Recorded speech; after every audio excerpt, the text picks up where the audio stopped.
ৰেলৱেৰ তৰফৰ পৰা আৰু এটা ডাঙৰ ভেকেঞ্চি লৈ আহিছে হয় ৰেলৱেৰ তৰফৰ পৰা আৰু এটা নতুন ভেকেঞ্চি এছিষ্টেণ্ট লোকো পাইলট 11,127টা পোষ্ট হয় 11,127টা পোষ্ট আছে ইয়াতে যদি আপুনি চেনেলটোত নতুনকৈ আহিছে তেতিয়াহ'লে চেনেলটো ছাবস্ক্ৰাইব কৰি দিব আৰু লাইক আৰু কিহত এপ্লাই কৰিছে সেইটো কমেণ্ট কৰি জনাই দিব যদি আপুনি ফেচবুক পেজত এই ভিডিঅ'টো চাই আছে তেনেহ'লে ফেচবুক পেজটো ফ'ল' কৰি দিব এনেধৰণৰ ইনফৰমেশ্যন ভিডিঅ'ৰ কাৰণে বলক ভিডিঅ'টো আৰম্ভ কৰোঁ হয় আজি পোষ্টটো হৈছে ALP এছিষ্টেণ্ট লোকো পাইলট 2026 চনৰ নতুন ভেকেঞ্চি 11,127টা নটিচ দিছে 16 মাৰ্চত আৰু এপ্লাই ষ্টাৰ্ট হ'ব 11 মে'ত হয় 11 মে'ত এপ্লাই আৰম্ভ হ'ব আৰু এপ্লাই লাষ্ট ডেট হ'ব 14 জুন তাৰিখে এপ্লাই কৰিবৰ কাৰণে অফিচিয়েল ৱেবছাইট হৈছে www.rrb হয় এইটো হৈছে অফিচিয়েল ৱেবছাইট ইয়াতে গৈ আপোনালোকে এপ্লাই কৰিব পাৰিব এপ্লাই কৰাৰ আগতে আপোনালোকৰ কি ডকুমেণ্টছ লাগিব আপুনি এপ্লাই কৰিব পাৰিব সকলোখিনি তথ্য মই কৈ আছোঁ আপোনালোক ভিডিঅ'টো শেষলৈ চাব এটাও কথাবিলাক মিছ নকৰিব বা স্কিপ নকৰিব যদি আপুনি স্কিপ কৰে তেতিয়াহ'লে কথাটো আপুনি বুজি নাপাব ক'ত কি হৈছে বুজি নাপাব মেইন কথা হৈছে এডুকেশ্যন আপোনালোকক লাগিব 10 পাছ হয় মেট্ৰিকুলেশ্যন ইয়াতে লাগিবই তাৰপিছত আপোনাৰ যদি ITI আছে ITI লাগিব ফিটাৰ ইলেক্ট্ৰিচিয়ান মেকানিকেল ডিজেল সকলো ধৰণৰ যিকোনো ITIত আপোনালোকে ইয়াতে এপ্লাই কৰিব পাৰিব আৰু ডিপ্ল'মা যদি আপুনি কৰিছে machine engineering electric engineering automobile engineering তেতিয়াহ'লে আপোনালোকে এপ্লাই কৰিব পাৰিব আপোনালোকৰ যদি বয়স 18 বছৰ হৈ গৈছে তেতিয়াহ'লে আপোনালোকে এপ্লাই কৰিব পাৰিব মিনিমাম বয়স হ'ল 18 বছৰ মেক্সিমাম বয়স হৈছে 30 বছৰ আৰু ইয়াতে ST SC OBC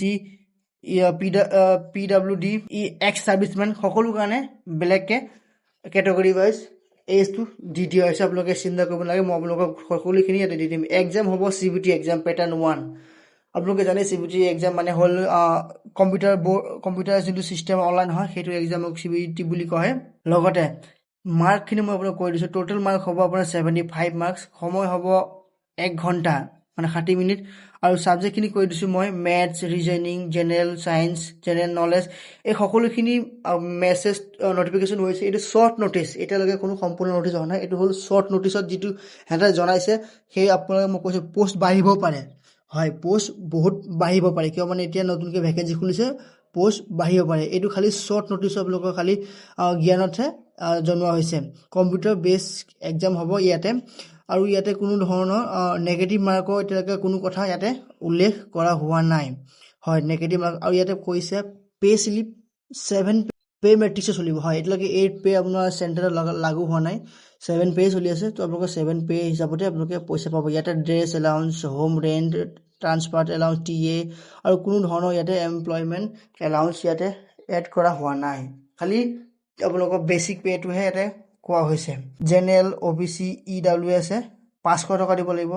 ST SC আৰু ফিমেলে 250 টকা দিব লাগিব কেনেকৈ এপ্লাই কৰিব মই আকৌ এবাৰ আপোনাক কৈ দিছোঁ আপোনালোকে যাব লাগিব যিটো অফিচিয়েল ৱেবছাইট rrbapply.gov.in হয়